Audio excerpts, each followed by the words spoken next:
খুলনার আইন শৃঙ্খলা ও সড়ক পরিস্থিতির সবশেষ খবর জানাচ্ছেন আমাদের সহকর্মী নূর ইসলাম রক্ষী। খুলনায় কিন্তু স্বাভাবিক হতে শুরু করেছে আইন শৃঙ্খলা যে পরিস্থিতি সেটা।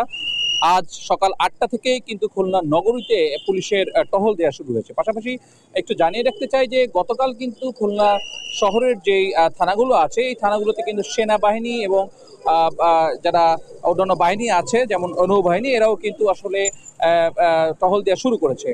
আরেকটু বিষয় একটু বলে রাখতে চাই যে খুলনার আইন শৃঙ্খলা পরিস্থিতির পাশাপাশি যানজট নিরসনে কিন্তু অক্লান্ত পরিশ্রম করে যাচ্ছে আমাদের শিক্ষার্থীরা। তারা কিন্তু সকাল থেকে রাত অবধি কিন্তু শহরের যানজট নিয়ন্ত্রণের জন্য প্রত্যেকটি মোড়ে মোড়ে তারা কাজ করছে এবং এইখানে কিন্তু বিভিন্ন কলেজের পাশাপাশি স্কুলের শিক্ষার্থীরাও কিন্তু কাজ করছে আমরা দেখতে পাচ্ছি। বিএনসিসির পাশাপাশি অন্যান্য সংগঠন এবং স্বেচ্ছাসেবী অনেক সংগঠন কিন্তু শিক্ষার্থীদের পাশে এগিয়ে আসছে এবং তাদেরকে সহযোগিতা দেওয়ার জন্য তারা কাজ করছে এবং সুশৃঙ্খলভাবে শিক্ষার্থীরা কিন্তু যানজট নিয়ন্ত্রণে করছে। আর একটু বলে রাখতে চাই যে সাধারণ বাসিন্দারা খুলনায় যারা আছে তারা আমাদেরকে যেটি জানিয়েছে যে আইন শৃঙ্খলা পরিস্থিতি অনেকটাই স্বাভাবিক হয়ে আসছে এবং পুলিশ আসলে রাস্তায় নামায় তাদের মধ্যে যে ভীতি ছিল সেই ভীতিটা আসলে কমতে শুরু করেছে। খুলনা থেকে আইন শৃঙ্খলা পরিস্থিতি এবং যানজট নিরসনে এটা আমার কাছে ছিল সর্বশেষ সংবাদ।